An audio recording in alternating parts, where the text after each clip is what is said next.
Seandainya ada uang 500 juta yang tiba-tiba kalian terima, apa yang bakal kalian lakuin?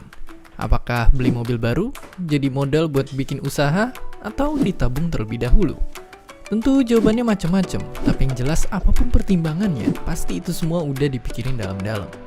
Dan itulah pertanyaan-pertanyaan yang ada di ilmu satu ini. Tapi meskipun erat hubungannya, ilmu ini gak cuma bahas soal uang, tapi lebih besar daripada itu. Kita akan belajar ilmu yang sebenarnya ngajarin untuk bikin keputusan terbaik dari berbagai pilihan yang ada. Jadi, siap-siaplah belajar ilmu yang ternyata udah ada sejak manusia ngebangun peradaban. Sebuah ilmu yang akhirnya mempengaruhi dunia dari sejarah, budaya, bahkan politiknya. Ini dia ekonomi.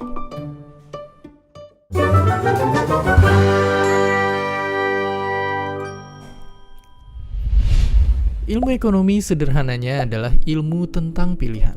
Manusia itu bawaannya selalu ingin ini, ingin itu, banyak sekali. Tapi pastinya nggak mungkin semua keinginan kita tercapai karena tentunya modal yang kita punya pasti terbatas.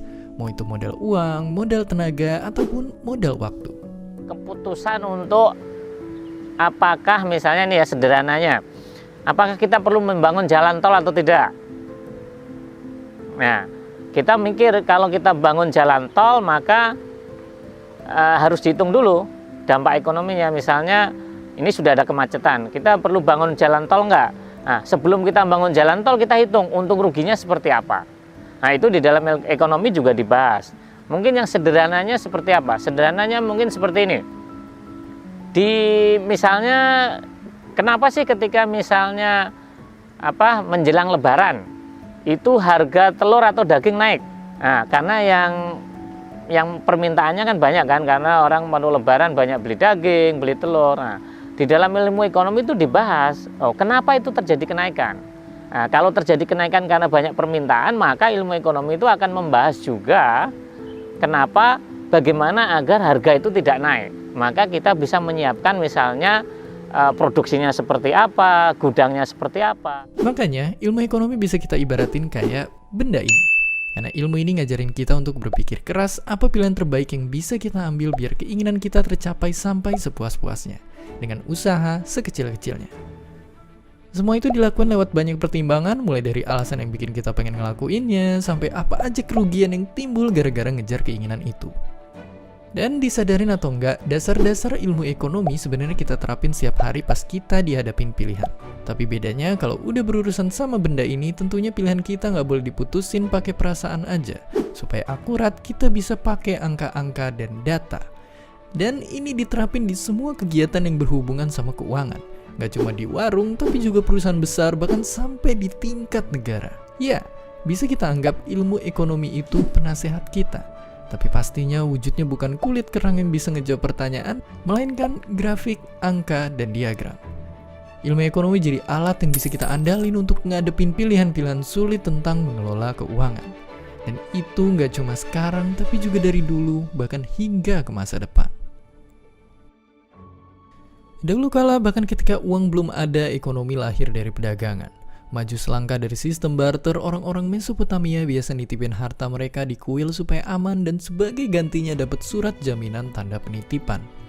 Surat inilah yang kemudian saling dipertukarkan orang-orang dan seiring waktu pun jadi layaknya alat tukar sendiri.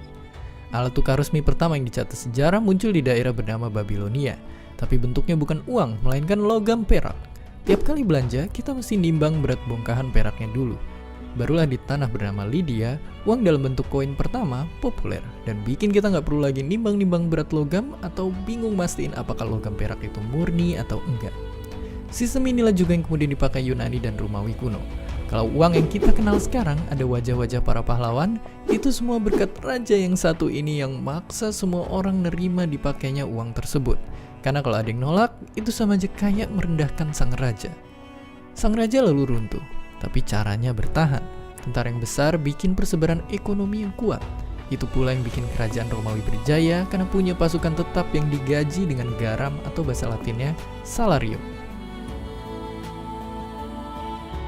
Bahkan saking besarnya pengaruh Romawi kuno dalam ekonomi, uang mereka masih digunakan bahkan sampai berabad-abad setelah kerajaannya udah runtuh.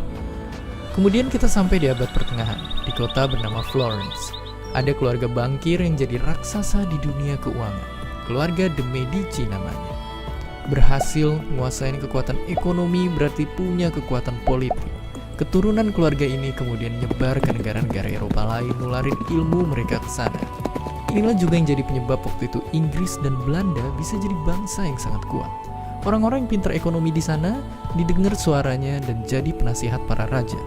Saking ngaruhnya, mereka lah yang jadi cikal bakal sistem MPR dan DPR yang sekarang diterapin di banyak negara di seluruh dunia. Ya, bahkan politik pun dimulai dari ekonomi. Dan akhirnya di dunia modern, pemahaman-pemahaman ekonomi modern yang paling terkenal pertamanya datang dari sosok bernama Adam Smith. Adam Smith itu tahun 1700-an itu dengan bukunya Wealth of Nations, intinya adalah pengen menjelaskan bahwa itu menjelaskan tentang fenomena pasar ya. Nah, di dalam ilmu ekonomi, mekanisme pasar itu adalah mekanisme yang dianggap terbaik untuk mengambil keputusan. Artinya kalau misalnya dengan sistemnya komunis, itu kan kita harus ngitung berapa orang yang butuh baju. Terus nanti negara akan bikin baju, nanti akan distribusikan. Tapi kan orang bingung. Nah, dengan sistem pasar ini, orang itu nggak perlu seperti itu. Artinya orang yang memproduksi baju ya produksi aja. Orang yang pengen baju, ya akan ketemu di pasar nanti. Harga itulah yang sebenarnya kita anggap invisible hand. Harga itu bisa mempertemukan antara penjual sama pembeli. Zaman dulu penyebab kemiskinan seseorang cuma ada satu kemungkinan. Ia lahir dari orang tua yang miskin. Kalau seorang ayah bekerja jadi petani, anaknya pun begitu. Akhirnya orang miskin akan tetap miskin, sementara orang kaya akan terus bertambah kaya. Dari sanalah kesenjangan terus dan terus bertambah nyata. Tapi zaman berubah, dan ada satu senjata yang bisa bikin nasib berubah. Pendidikan. Di sini, belajar ekonomi emang gak otomatis bikin kita jadi kaya. Tapi dengannya kita bisa maksimalin apa yang kita punya dan ngambil keputusan terbaik dalam hidup kita. Kalau di awal video ini kita cuma bisa memilih, ilmu ekonomi juga ngasih tahu satu hal, bahwa nilai itu bisa diciptakan lewat jasa maupun perdagangan. Dan dari sanalah kita bisa menerjang batas kelas ekonomi maupun sosial.